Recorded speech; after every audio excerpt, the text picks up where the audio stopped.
Today I'm going to be hitting a back workout with my twin brother, IFBB men's physique competitor Jarrah and IFBB classic physique competitor Brody Staggard. If you guys want to hear a bit more about these guys' competing lives and some advice for you guys, and stick around to the end, I'm going to be doing a Q&A and picking their brains. It's going to be a big one, so let's get this one started.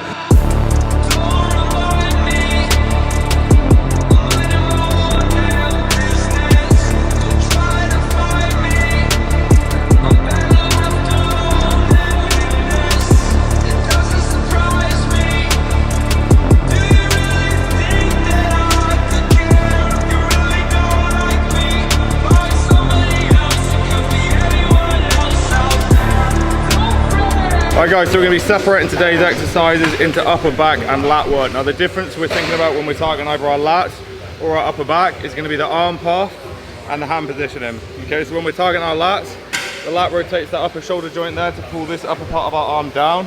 All we're thinking about is keeping that part of our arm nice and close to our body and driving the elbows to our hips. When we're targeting our upper back, we want more of a flare in the elbows, so anywhere between about 90 degrees to anywhere tucked in there.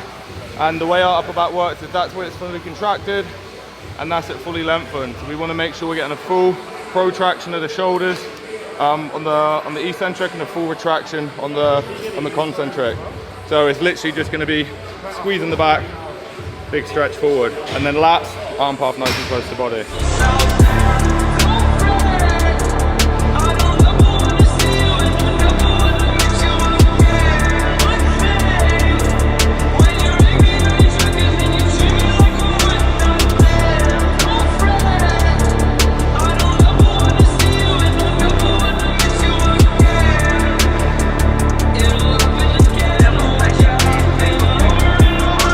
Little tip for when you guys are doing any sort of lat row is to imagine yourself pushing your elbows down rather than pulling the weight towards you. So what a lot of people do is as they row, they're just thinking about pulling this towards them, and we end up coming in here, we scrunch up, we're targeting our traps and upper back, and my lat right now is completely soft, it's not even engaged. Whereas if we're down here, tiny little change, but the lat is fully activated. So what we're thinking about doing is instead of pulling it back towards us, we're just pushing the elbow down. Nice round motion there, and that's going to keep the tension in the lat.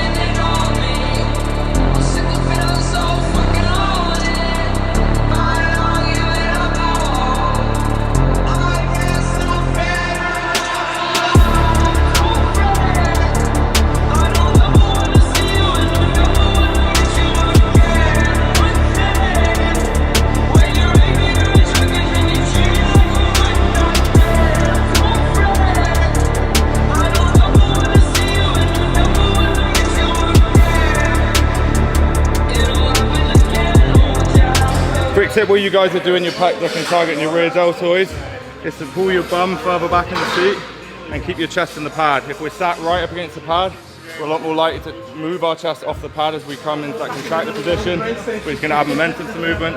As well as that, because of the way he's angled, we're now getting that kind of high to low motion, which leaves this trapped out of it as much as possible and keeps all the tension in that rear deltoid.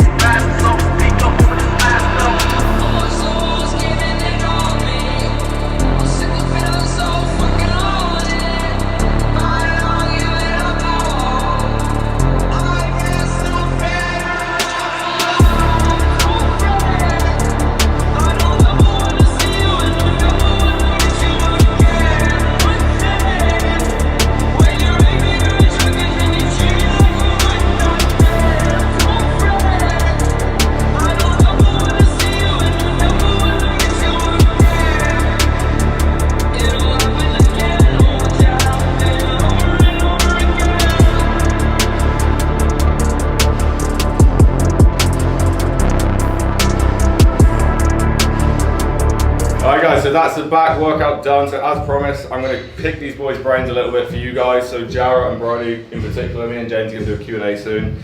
So just 3 questions for these boys. So firstly, both of you, what's your plans for competing moving forward? I'm doing season B next year. Yeah, is that classic or? If I can make weight, I'll do classic. Yeah.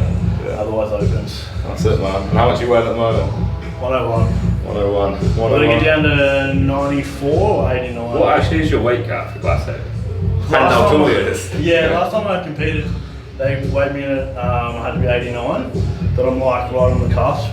Sure. Stretch yourself out. You're going to wear a few more pairs of socks. Go on, Neck a little bit. That's it. Let's see what happens. That's That's it. And then Jarrah, are you competing this year or next year? Or?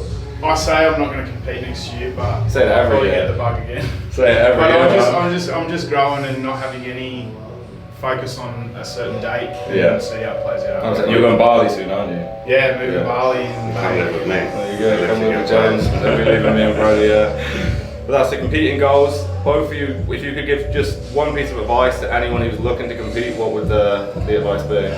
Get a coach, Yeah, so you're not second guessing yourself all the time. 100%. Jarrah would probably disagree. He's coached himself the whole time. I still Doesn't do. matter. I think unless you've got the knowledge, and even coaches get coaches anyway. So Yeah, you got a coach in a minute. No. You know, oh shit, you actually don't. So it's like, But I think the other thing that you need to have a why and not just do it for the social media part of Yeah. it, because it's a fucking hard thing to do. That's it, man. That's it. I think when I was competing personally, when I got down to that kind of end level, I was just keen to get it out of the way. It's a lot harder than people think. Me and James stay pretty lean year round. We've done a shit ton of cuts, and in our prep, we had 16 kilos to drop. Me and we're about 12 kilos in. 12 weeks in, 12 kilos down. We're walking around every day, pissing ourselves laughing, and saying everyone says prep so hard, and then it just hits you like a bus. It's the body fat percentage, not the food or anything, so it's tougher than people think. So yeah, Way just tougher. because you train for a few years doesn't mean And it you're- doesn't get easier. No. I've done Pulling 9 us hard. shows now. Every show you want to get better, so you're doing harder, like things that are making it harder. So. And that's it, and it's not the food, it's not the cardio, it's not the steps, it's the body fat percentage. And when you get down there, it feels like shit. And I know a lot of big boys like our old coach Cam, we just still coached by Cam, but I remember chatting with him in Dubai, and his coach had pulled him down to like 3,700 calories, walking around feeling like shit. It's the body fat percentage, that's it. So no matter how big you get, you're still gonna feel like shit down there, so make sure you're ready going into it. And then something you wish you guys knew when you started training, which could have accelerated the progress to get you to where you are today. Probably get a coach again. Probably nutrition. I didn't realise how much nutrition played a part. Yeah. It's everything really. Like Yeah. it's literally everything. 100%. I feel like you need 100% everything. Like Yeah. in your training still needs to be 100% as well. A lot of Yeah. people say that like diet's the main thing, but then they half-ass the training. And Yeah. they're like, why the fuck is your diet not working? Yeah, So that's if you're not it. doing 100% with your training, your diet, your progressive overload, everything, then it's not going to play out. Yeah, that's something that actually crossed my mind, because it's like we went from that as well, where it went from like you don't give a shit about anything, you just like training half-assed like 7 days a week or whatever, and then you implement your diet and you make a really good chunk of progress, but it only gets you so far because you think that's the most important thing, and then when you actually realise, oh, actually proper structured training and progressive overload is just as important, and when you plug all that in as well, then it's just like a fucking rocket ship, and it's like that's when the progress And enjoyment. Yeah. If enjoyment. you don't enjoy it, you're not going to get any Yeah, results. exactly. it. And if you do, they're not going to last. Yeah, That's exactly. it. But we're going to wrap this vlog up here, so I appreciate you boys coming in. Thank you. If you guys enjoyed this video, then make sure you hit that like button and make sure you subscribe. Cheers, James. Welcome home. It's your vlog. And make sure you subscribe as well, because I've got plenty more content like this coming your way. So I'll see you guys in the next one.